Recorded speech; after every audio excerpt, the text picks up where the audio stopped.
Your highs, your lows, your loves, your losses. This is Your Soul Care Companion podcast, hosted by Marcus and Marion. Your Soul Care Companion podcast, the place where faith, passion, and determination create the greatest stories ever told.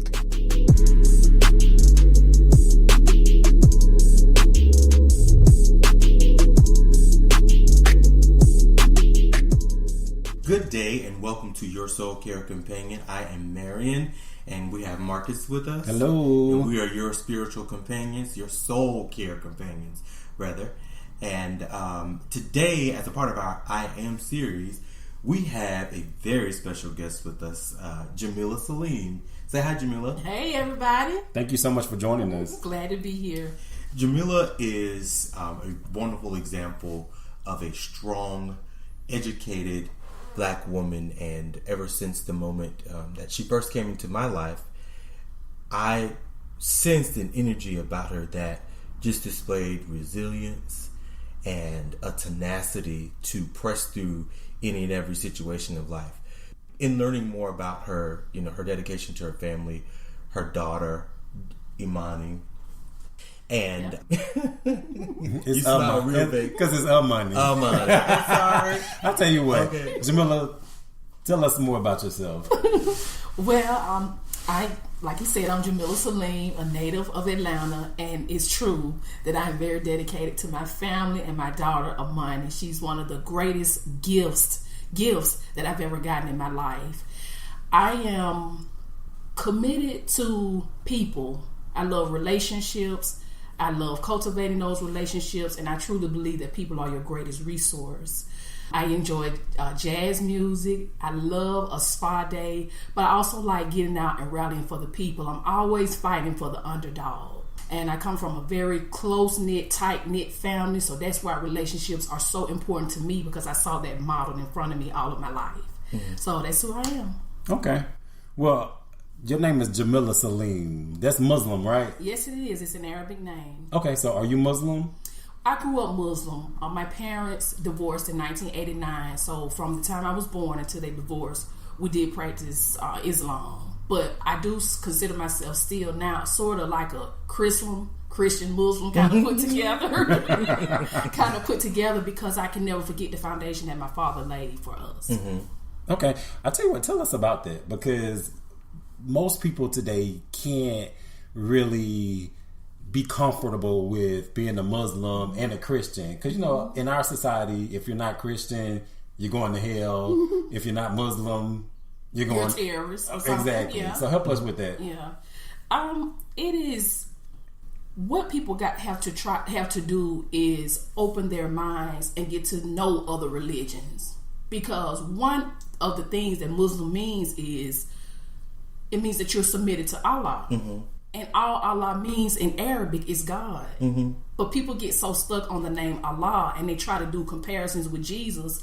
And both of those names just mean God. Mm-hmm. So at the end of the day, if I decide to go with my Muslim upbringing or I decide to do my Christian upbringing, I'm submitting to God in both of those ways. And that's the way I look at it. That's how I balance both of those worlds. Mm-hmm. So it sounds like you're in love with God. I am. It's who I am. It's the way that my parents raised me. Now, I'm not on here to be some kind of Christian crusader, like I'm perfect and don't make mistakes. But I know what drives me within my heart. Okay. I grew up Kojic.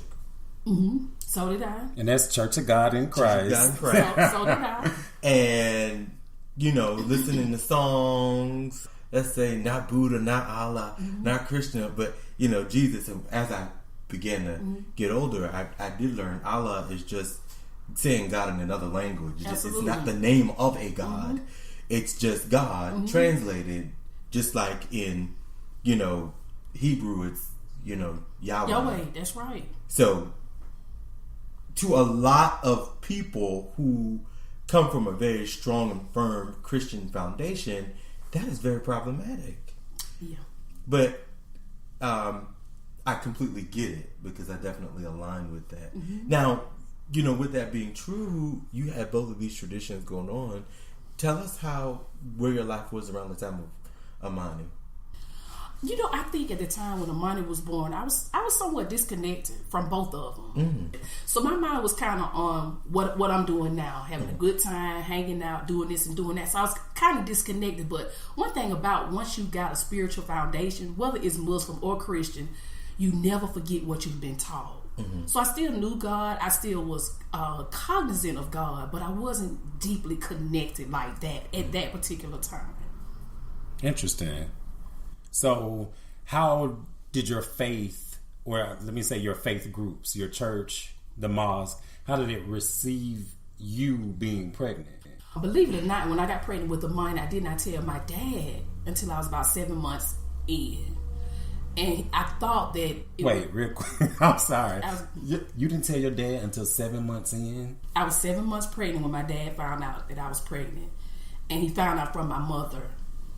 So wait, he didn't even find out from you? He didn't know. But I thought he would be disappointed. Because I know how he raised me. I know what he taught me. And I felt like, oh my God, I'm letting my dad down.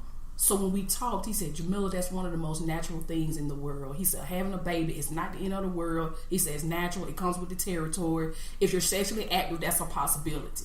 Because I thought he would be like, oh my God, your life is over. But he was very loving about it. On the flip side, at the Church of God in Christ, not my mother necessarily, but in the Church of God in Christ, I got the stares. I got people looking. I got some rejection. I got people kind of like whispering, eyes on me. So there was a different response there. Wow, interesting. Wow. So very judgmental. Even in looks and body language, I didn't have to hear anything, but you know, in looks, body language, you know what people are saying and feeling. Wow. Interesting. Okay. So how do you raise Amani since you have a Muslim background and a Christian background, and you've reconciled it for yourself, but how do you raise, how old is she? She's 12. How do you raise this 12-year-old? What I've done with Amani, as opposed to giving her a religion, I've allowed Amani to kind of go through life with an open mind. Now, I'm not an open minded where you do what you want to do, you say what you want to say, but she's aware of boundaries. But I've given her the permission to have an open mind about things. I've made her aware that God is a loving God. She is aware of the practices of both the Church of God in Christ and both the practices of Islam, because we go to their iftar celebrations during Ramadan. Plus, she was around my dad when he was living, so she's aware of both religions. And what she sees, the foundation of both religions being, is love, and that's who God is. That's what I want her to know. I don't want her to have any notions or crazy expectations. Just know that God is love, and that's what both of these religions, at the end of the day, that's what they teach. That's good. God is love. Now, speaking of God is love, let's kind of tiptoe a little bit into, the meat of this thing. Okay. You love God. You clearly have a strong foundation, very connected with God, and you have Amani, but it's just you and Amani. Yes. So let's kind of discover, the fact. Let's roll with you being let's roll you being with a single mom. Let's just put it out there. You're single. I mean, you love God. I mean, has it ever been a time where you praying for a man like God? Absolutely. What's going on with this? Let's talk about that. Absolutely. I started praying for a husband when Amani was really first born. Amani's dad, when she was first born, we were never really compatible. And this is just me being transparent. We were never really compatible. So when he was when I got pregnant with her, the light kind of came on like, oops, this is not working. But things happen. So I started praying for a husband very early while she was small. But my motive for praying for a husband was, I used to pray that I would get one before she was like 5. Okay. Because I didn't want people to know that I had her out of wedlock. Oh. I wanted somebody to come in while she was small so I could play it off like he was the dad. Oh. So you didn't want a husband to have a husband. You wanted a husband to save face. There you go. Not at that time. I wanted a husband to save face because I was embarrassed in the reception that I had gotten. I said, let me get some play this thing off. For real. That's real. Just to try to cover it up right quick because I was in the Church of God in Christ. And that stuff is looked down upon. Right. So I started praying for that reason. Then over time, as she got older and I started to discover me, then I started praying for a man for different reasons. So tell us, what does this prayer look like? Because I think a lot of women out there do the same thing. They pray for a man. And what is a prayer to Muhammad or a prayer to Jesus? What does it look like? What does it sound like? You know what? It sounds like me just talking to God. God, send me that one that is for me. But what I at first I was praying really hard for him. God, send him to me. Make him be this way. Make him be that way. He's got to have this. I had this long list of things. But over time, God started revealing to me through people, through reading, through books. You work on you. You fix you. Stop trying to have somebody that's this laundry list of things, and you're not. And so I spent a lot of years trying to get me together. Never will be perfect, but just trying to get myself together so that me and this person can be ready. Because this is one of my beliefs. I believe that in my meantime, God is getting both of us ready. We can't come in with all our stuff. You're going to have something. Right. But we can't come together with all our stuff and try to make something be. God is getting both of us prepared in the meantime. You're listening to Your Soul Care Companion podcast with Marcus and Marion. Your Soul Care Companion podcast will soon be celebrating 1 year of podcasting. As we grow, we're looking for partners like you to grow with us. Join our community and sponsor episodes. Go to YourSoulCareCommunity.com and click on podcast for details. You are 36 years old and you got a birthday coming up. I do. Yep, October. Okay. So getting you together, what does that look like as a 36-year-old mother of Amani here in Atlanta? What does that look like? For me, it's been getting myself together in my mind and my thoughts. I had to start here about what I thought about me. Because for a long time, I had certain thoughts about me. And what I was either not attracting or attracting the wrong thing to me because of my thoughts. So it started here. Also, it starts at stuff like getting my credit straightened out. Because when you bring... I'm going to pause you for 1 second because I think you just said something very critical and crucial for everybody to hear. She, when she said it starts here, she pointed at her mind. Her mind. That's self-awareness. So what do you benefit from starting there? I think every action starts with a thought. And so if I'm gonna do anything of physical, like meeting somebody or approaching somebody or cultivating a relationship, it's all gonna start by what I think about it. If I think I can't have something, then I can't. If I think I'm supposed to have this particular type of man, then that's what I'm gonna get. I'm the law of attraction is serious for me. Okay. Because your thoughts bring about certain type of actions and certain behaviors, and you draw certain things to you because of what you think. That's good. We have so much power in our mind, and I don't think a lot of times we realize how much power we actually have. Absolutely. I don't think sometimes we realize how much we work against ourselves. That's there true. You go. Okay. There you go.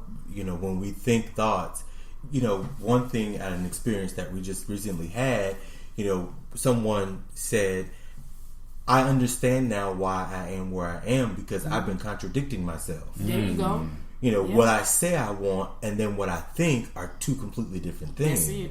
That's it. So, you know, that rabbit trail. That was for free. There you go. So you spending this time trying to learn what it is that you want. Absolutely. Because a lot of times because you brought up a very valid point, Marion. We say that we want something. We make this laundry list. And we don't truly want it. Once we get it, we just want to sleep with it real quick and then on to the next one. Or be seen with it or show people I can get somebody. Right. Yeah. Okay. You brought up earlier motive. Like, what's your motivation? Your intention. And what's your intention? And the truth be told, you know, the reason why you didn't get what you want, what you thought you wanted, is because you really didn't want it. You didn't. You didn't. Yep. Motive is key. Okay, keep going. I'm sorry because you said you wanted to start with your mind. What next? Then your credit. And it's things like credit, getting myself straightened out financially, this is kind of, I don't know, this is funny right here. I say getting solidified in my career, but I'm not talking about I need to be the top boss chick. I'm saying I want to get situated with that where I enjoy what I do every day. Now, I'm not saying that he and I can't build something together. I'm not waiting till I get in my career to get a man. If he comes along and